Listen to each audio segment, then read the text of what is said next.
Hello दोस्तों, welcome to study grabbers YouTube channel. ठीक है, स्टडी ग्रेबर्स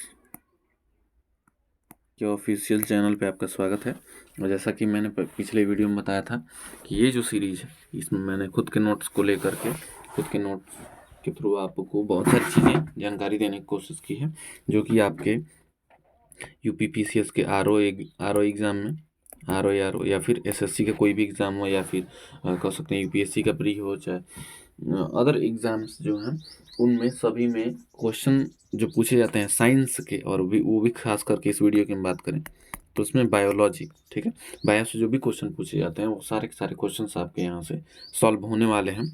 और इस समय जो हमारा टॉपिक चल रहा है वो है विटामिन। ठीक है, तो पिछले वीडियोस में हमने बात कर लिया था कि न्यूट्रिएंट क्या होते हैं, पोषक तत्व क्या होते हैं। इसके अलावा हमने ये भी देख लिया था कि न्यूट्रिएंट्स यानी पोषक तत्वों की मात्रा हमें कितनी कितनी चाहिए होती है। इसके अलावा हमने देख लिया कि कौन से माइक्रो न्यूट्रिएंट होते हैं, कौन से मैक्रो न्यूट्रिएंट होते हैं, किसका सेवन हमें ज़्यादा करना चाहिए, किसका सेवन हमें कम करना चाहिए। ठीक है, और लास्ट जो हमने देखा था वो हमने देखा था कि जल में घुलनशील कौन सी विटामिन है, वसा में घुलनशील कौन होती है, मैक्सिमम किस में घुलती हैं, जल में या वसा में, जैसा हमको जनरली लगता है वैसा है नहीं। ठीक है, इसके अलावा जो विटामिन का रासायनिक नाम होता है वो हमने देख लिया था। लास्ट एकदम लास्ट जो टॉपिक था वो था कि विटामिन का जो रासायनिक नाम है वो क्या क्या होता है। ठीक है, अब उन्हीं लास्ट के क्वेश्चंस से मैंने यहाँ पे एक क्वेश्चन तैयार किया हुआ है कि निम्नलिखित में से, ध्यान से देखिएगा और ध्यान से आंसर दीजिएगा। ठीक है, निम्नलिखित में से कौन सा विटामिन नहीं है। ठीक है, हालांकि मैंने सॉल्व अपने नोट में पहले से ही कर दिया है, लेकिन फिर भी आपको ईमानदारी से खुद ऑनेस्टली इस चीज़ का आंसर देना है, ऑनेस्टी से। तो ऑप्शन ए था बायोटीन, सी था नियासिन, और बी था हिस्टामिन, और लास्ट वाला था डी थायमिन। ठीक है, तो अगर आप ध्यान से एक चीज़ को देखेंगे तो बायोटीन मैंने बताया था कि एक सेकेंड बायोटीन जो होता है वो विटामिन B7 का नाम होता है। ठीक है, इसके अलावा नियासिन या निकोटीनिक एसिड जो होता है वो विटामिन B3 का होता है।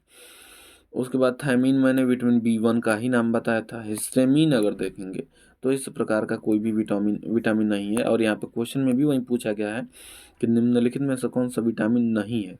जब भी पेपर में आपसे क्वेश्चन ऐसे पूछे जाते हैं कि निम्नलिखित में से कौन सा नहीं है, तो आप सबसे पहले एक काम करेंगे कि पेन से, अगर ऑफलाइन एग्ज़ाम है तो पेन से सबसे पहले उस नहीं वर्ड को पहले हम सर्कल कर लेंगे कि हमारा ध्यान वहाँ पर है, क्योंकि अक्सर करके हमें क्वेश्चंस के आंसर आते हैं लेकिन लगाते वक्त हम ये ध्यान नहीं देते कि उसमें नहीं पूछा गया था या फिर जनरल स्टेटमेंट था, और इस तरीके से हमारे क्वेश्चंस गलत हो जाते हैं। नहीं वाली चीज़ को ध्यान देना। तो पिछले क्लास में हमने देख लिया था कि विटामिन्स का जो रासायनिक नाम होता है वो क्या क्या होता है। अब बारी बारी हम एक एक विटामिन के बारे में पढ़ने वाले हैं। बहुत सारे इंपॉर्टेंट फैक्ट इनके बारे में पढ़ने वाले हैं, जिससे आपका एक भी क्वेश्चन इन विटामिन चैप्टर से ना छूटे, क्योंकि बहुत इंपॉर्टेंट एक टॉपिक होता है किसी भी एग्ज़ाम का, कह सकते हैं फेवरेट टॉपिक होता है बायोलॉजी से। तो चलिए देखते हैं विटामिन ए। ठीक है, विटामिन ए के बारे में मैंने पहले से ही बताया था कि विटामिन ए जो होता है इसका केमिकल नेम जो होता है, रासायनिक नाम, ठीक है, वो रासायनिक नाम होता है रेटिनॉल। ठीक है, और रेटिनॉल नाम का मैंने रीज़न भी बताया था कि यह मानव नेत्र के लिए बहुत आवश्यक होता है, यानी कि आप अपनी आंखों को अगर स्वस्थ रखना चाहते हैं तो आपको समय समय पर विटामिन ए का सेवन करते रहना चाहिए, जिससे आपकी आंखें परफेक्ट हों। ठीक है, इसके अलावा बहुत सारे और भी काम करते हैं ये। जैसे एक और प्रॉपर्टी की इसकी बात करें तो ये फैट सॉल्यूबल है। फैट सॉल्यूबल मैंने 4 विटामिन बताया था, ए, डी और ई के। अगर ट्रिक आपको याद हो तो आपने याद किया था कीड़ा, KEDA। ठीक है, इस तरीके से भी मैंने इनको याद करने का तरीका आपको बताया हुआ था। ठीक, तो ये सबसे पहला इंपॉर्टेंट टॉपिक क्या हो जाता है, पहली बात कि इसका रासायनिक नाम जो है वो रेटिनॉल है, पिछले क्लास में बताया था। फैट सॉल्यूबल है, वसा में घुलनशील विटामिन है। इसके बाद बात करते हैं कि इसका फंक्शन क्या होता है, कार्य क्या होता है। बहुत ज़्यादा इस चीज़ की जानकारी होनी चाहिए अच्छे से। तो सबसे पहली चीज़ कि ये helps in the formation of RBC, यह लाल रुधिर कणिकाओं को बनाने में क्या करता है, हेल्प करता है, सहायता करता है। अब आप हो सकता है कि इस चीज़ के बारे में कभी ना पढ़े हों। यही चीज़ है कि इस नोट्स में आपको बहुत बेहतरीन कंटेंट मिलने वाला है, जो आप जनरली लूसेंट्स में या फिर अन्य किताबों में नहीं देखे होंगे। ठीक है? तो देखिए, यह लाल रुधिर कणिकाओं के बनाने में हेल्प करता है, इसका बहुत इंपॉर्टेंट काम होता है। यह helps in the formation of WBC, यह श्वेत रुधिर कणिकाओं को भी बनाने में मदद करता है। जो श्वेत रुधिर कणिकाएँ डब्ल्यूबीसी जो हमें इम्यूनिटी प्रदान करती है, ठीक है? इनको भी बनाने में मदद करता है ये। इसके अलावा देखिए, यहाँ पे मैंने डिटेल्ड में इसका पूरा का पूरा एनालिसिस किया हुआ है, कराया हुआ है यहाँ पे। तो इसमें अगर आप देखेंगे तो आँख में अगर हम चेक करते हैं, यहीं पर हम फंक्शन ही देख रहे हैं विटामिन ए का, ठीक है? फंक्शन ही देख रहे हैं विटामिन ए का, और उसमें आपको एक इम्पॉर्टेंट चीज़ मिलेगी। हमारी आँख में 2 प्रकार की पहले एक बात बता देते हैं इसके बारे में।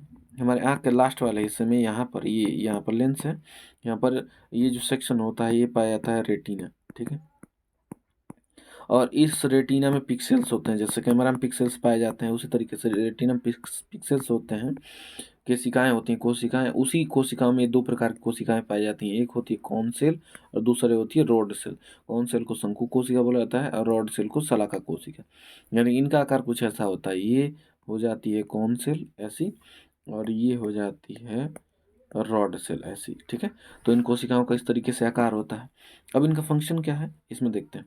देखिए, तो इन कोशिकाओं का फंक्शन ऐसा है कि ये जो होती हैं, ये जो शंकु कोशिकाएँ हैं, ये लाइट सेंसिटिव होती हैं, यानी कि ये दिन या प्रकाश में देखने में मदद करती हैं। अगर ये कोशिकाएँ आपके अंदर अच्छी मात्रा में हैं, इन कोशिकाओं का विकास आपकी आँख में अच्छे से हुआ है, तो आपको दिन में कोई देखने में समस्या नहीं होगी। जैसे जिन लोगों में ये थोड़ा बहुत कम हो जाती हैं, उनको थोड़ा बहुत समस्या होने लगती है, ठीक है? वो समस्या किस प्रकार की होती है, हम बात करेंगे वो भी।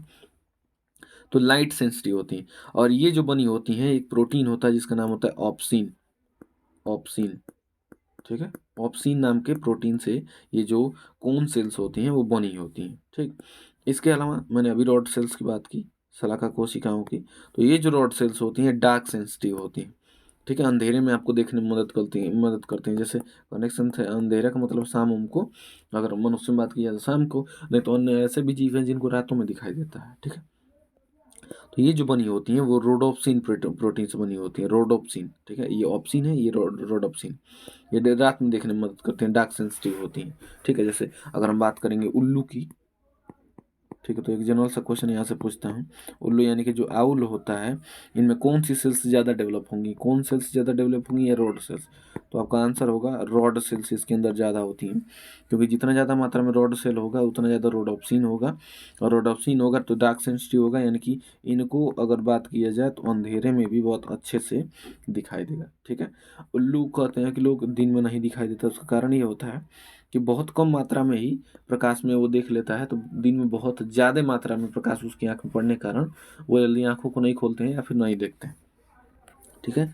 और जिन लोगों में यही डार्क सेंसिटिव सेल्स जो होती हैं, यानी कि रॉड सेल्स कम हो जाती हैं, उनको एक बीमारी हो जाती है जिनको बोलते हैं रतौंधी, ठीक है? जनरल व्यक्ति क्या होता है कि उसको सामान्यतः शाम को सारी चीज़ें दिखाई देती हैं। एक विजुअलाइज़ होता है कि यहाँ पे ये है ऐसा, वो शाम को भी चल लेता है देख के। लेकिन जिस व्यक्ति को रतौंधी हो जाता है, जिसके अंदर रॉड सेल्स कम हो जाती हैं, उनको शाम को नहीं दिखाई देता, ठीक है? अगर हम देखते हैं अपने शरीर की, अपनी बॉडी की, तो हमारी बॉडी में जो होता है ऑप्सिन ज़्यादा होता है रोडोप्सिन से, ठीक है? ऑप्सिन यानी कि ये दिन में देखने में मदद करेगा, और ये जो रोडोप्सिन है ये रात को यानी कि शाम को देखने में मदद करेगा। तो हमारे अंदर ऑप्सिन ज़्यादा होता है, इसीलिए हमको दिन में दिखाई देता है, रात को नहीं दिखाई देता, ठीक है? इसीलिए हम आसानी से देख पाते हैं। और उल्लू में जो होता है वो रोडोप्सिन कहीं ज़्यादा होता है, किससे? ऑप्सिन से, ठीक है? और यहाँ पे देखिए हम विटामिन ए की बात कर रहे थे, तो यही जो विटामिन ए है, इस ऑप्सिन प्रोटीन को कन्वर्ट करने का काम करता है और रोडोप्सिन में, यानी कि ऑप्सिन रोडोप्सिन में कन्वर्ट करता है, तब जा करके, यानी कि यहाँ से आप अगर इसको रिलेट करें तो ऑप्सिन दिन में देखने में मदद करेगा, रोडोप्सिन रात को या शाम को। और विटामिन यही काम करता है, विटामिन ए, कि जो दिन में दिखने वाली विटामिन है उनको रात में दिखने वाली विटामिन में कन्वर्ट करता है। लेकिन जब इसी विटामिन ए की कमी हो जाती है तो व्यक्ति को रात यानी कि शाम को दिखना बंद हो जाता है, कम हो जाता है। इसी को हम नाम दे देते हैं रतौंधी। तो बहुत इंपॉर्टेंट रोल प्ले करता है, आपको ये जल्दी कहीं नहीं मिलेगा, ये रीजन के साथ है, ठीक है? आप इस तरीके से यहाँ समझ सकते हैं कि क्यों ऐसा होता है, विटामिन ए के कारण क्या इफेक्ट पड़ता है।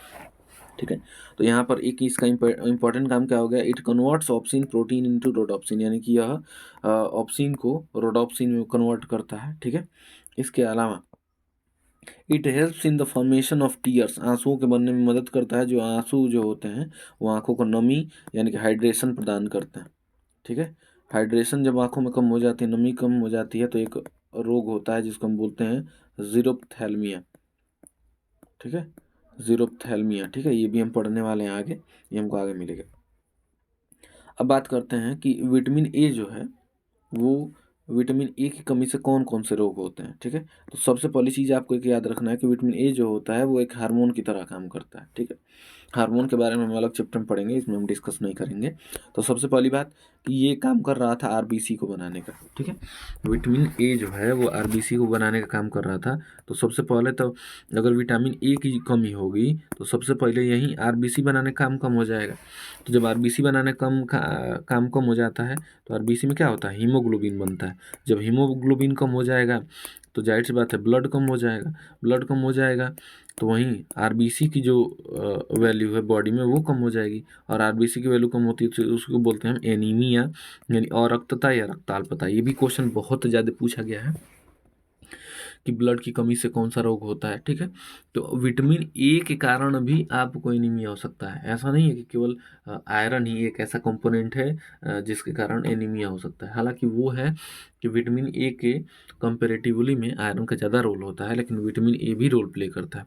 इसके अलावा विटामिन कारण WBC की कमी से, देखिए ये जो विटामिन ए था वो WBC बनाता था। WBC अगर विटामिन ए कम हो गया तो WBC भी क्या हो जाएगा, कम हो जाएगा। WBC कम हुआ तो इम्यूनिटी लो हो जाएगी, यानी कि आप अनेक बार बीमार पड़ेंगे। बहुत सारे ऐसे बच्चे देखते होंगे आप अपने ही घर में, या ऐसे लोग भी देखते होंगे जो जिनका अगर थोड़ा सा टेम्परेचर चेंज हो जाए या फिर थोड़ा सा जलवायु क्लाइमेट चेंज हो जाए, मौसम चेंज हो जाए, तो उनके कारण उनको सर्दी जुकाम देखने को आपको मिल जाएगा, बार बार तबीयत खराब होती रहेगी। तो इस तरीके से हो जाता है। अच्छा, जो विटामिन ए है वो रोडोप्सिन प्रोटीन भी बनाता था, ऑप्सिन को कन्वर्ट करता था किसमें, रोडोप्सिन में। ठीक है, तो जब विटामिन ए ही कम हो जाएगा तो ऑप्सिन को रोडोप्सिन में बनाने वाला काम ही खत्म हो जाएगा। इसीलिए व्यक्ति को क्या हो जाएगी, नाइट ब्लाइंडनेस, यानी कि रतौंधी हो जाएगी, जिसको बोलते हैं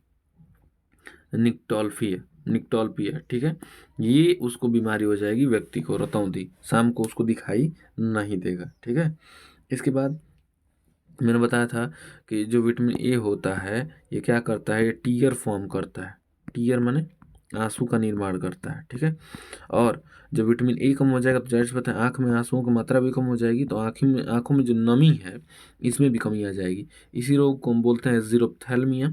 ठीक है, और जीरोप्थैल्मिया में क्या होता है, आंखें सूख जाती हैं, लाल हो जाती हैं, रेड आइज हो जाती हैं, इरिटेशन यानी कि जो खुजली है वो आंखों में होने लगती है। ठीक है, तो ये जीरोप्थैल्मिया का पहचान है। तो उस तरीके से जो विटामिन ए है वो काम करता है। ठीक है, अब देखते हैं आगे विटामिन ए का स्रोत क्या है। ये भी क्वेश्चन पूछा जाता है बहुत ज़्यादा, तो विटामिन ए कहाँ से हमें प्राप्त हो सकता है। ठीक है, तो विटामिन ए जो है उसका स्रोत क्या क्या है, सोर्स क्या है, सोर्स। ठीक है, तो जो येलो ऑरेंज वेजिटेबल्स होती हैं, यानी पीली नारंगी कलर की जो सब्जियां होती हैं, जैसे गाजर हो गया, पपीता हो गया, आम हो गया, कद्दू हो गया, संतरा हो गया, इनसे हमें विटामिन ए देखने को मिल जाता है, प्राप्त होता है। येलो ऑरेंज पिगमेंट, यानी कि इसमें एक येलो, किस कारण से, इसका रीज़न क्या है कि इनमें एक येलो ऑरेंज पिगमेंट पाया जाता है, वर्णक पाया जाता है, जिसका नाम होता है अल्फा कैरोटीन। ये आपको याद रखना है, अल्फा कैरोटीन या अल्फा कैरोटीन। ठीक है, इसी कारण जो होता है ये बॉडी में जाकर विटामिन ए बनाता है। ठीक है, और ये अल्फा कैरोटीन अगर पूछा जाए कि विटामिन ए किससे बना होता है तो आप आंसर क्या देंगे, अल्फा कैरोटीन का, अल्फा कैरोटीन। ठीक है, ये क्वेश्चन पूछा भी गया है। तो जब अल्फा कैरोटीन शरीर में बढ़ता है तो उससे विटामिन ए की मात्रा भी बनती है शरीर में, और विटामिन ए जब बनता है तो बहुत सारे काम करता है, इसको आप ऊपर ही देख चुके हैं। तो यहाँ से एक इम्पॉर्टेंट क्वेश्चन फॉर्म हो जाता है कि विटामिन ए जो होता है वो किसका बना होता है, तो बना होता है अल्फा कैरोटीन का। ठीक है, इसके अलावा जो हरे पत्तेदार सब्जियां हैं, ठीक है। इनसे भी हमें विटामिन ए मिल जाता है, और जो डेली प्रोडक्ट में मिल जाएगा, साग हो गया, सब्जी वब्जी हो गई, इन सब में दुग्ध उत्पाद यानी दूध वाली जो चीज़ें हैं उनमें मिल जाएगा। मछलियों का जो लीवर है, यकृत है, ठीक है, इससे भी हमको विटामिन ए देखने को मिल जाएगा। अंडे की जो जर्दी होती है, जो येलो वाला पोर्शन होता है जिसको एल्ब्यूमिन हम बोलते हैं, ठीक है, उससे मिल जाएगा। एक बहुत इंपॉर्टेंट क्वेश्चन पूछा गया है, ठीक है, स्टेट एग्जाम्स में पीसीएस ओसीएस के, कि गोल्डन राइस में, जनरली राइस में तो विटामिन नहीं पाया जाता, ठीक है, कार्बोहाइड्रेट वगैरह पाए जाते हैं, तो इसमें पूछा कि गोल्डन राइस में, चूंकि देखिए राइस दूसरे न्यूट्रिएंट का स्रोत है, इसीलिए इसमें ये क्वेश्चन पूछा गया है कि गोल्डन राइस जो होता है, स्वर्ण चावल जो होता है, उसमें कौन सा कंपोनेंट बहुत ज़्यादा पाया जाता है। तो उसमें दे दिया विटामिन ए, ठीक है, इसके अलावा कार्बोहाइड्रेट दिया, उसके बाद फैट दे दिया। तो जनरली लोग कार्बोहाइड्रेट को मारेंगे, ठीक है, लेकिन यहाँ पर जो होता है वो विटामिन ए पाया जाएगा, ठीक है, ये बहुत ज़्यादा आपको याद रखना है। जनरली चावल में जो होता है वो कार्ब्स पाए जाते हैं, कार्बोहाइड्रेट पाए जाते हैं, लेकिन इस चावल में गोल्डन राइस में विटामिन ए बहुत ज़्यादा मात्रा में पाया जाता है, इसलिए क्वेश्चन में पूछा गया, ठीक है। तो आप इस चीज़ का ध्यान देंगे और ये क्वेश्चन आपसे पूछा जा सकता है। अब अगले वीडियो में हम बात करेंगे विटामिन डी के बारे में, ठीक है, विटामिन डी, ठीक है, कि विटामिन डी के बारे में जानकारी जो है इनकी, इसका जो फंक्शन होता है वो क्या होता है, इसकी कमी से जो रोग होते हैं वो कौन कौन से रोग होते हैं। तो अगर ये वीडियो आपको अच्छा लगा हो तो वीडियो को लाइक कीजिएगा और सब्सक्राइब भी कर लीजिएगा, कि जो भी वीडियोस डालती जा रही हैं उनका अपडेट आपको पता चलता रहे, और उस तरीके से आप अपनी तैयारी को कंप्लीट कर सकें, ठीक है। मिलते हैं अगली वीडियो में।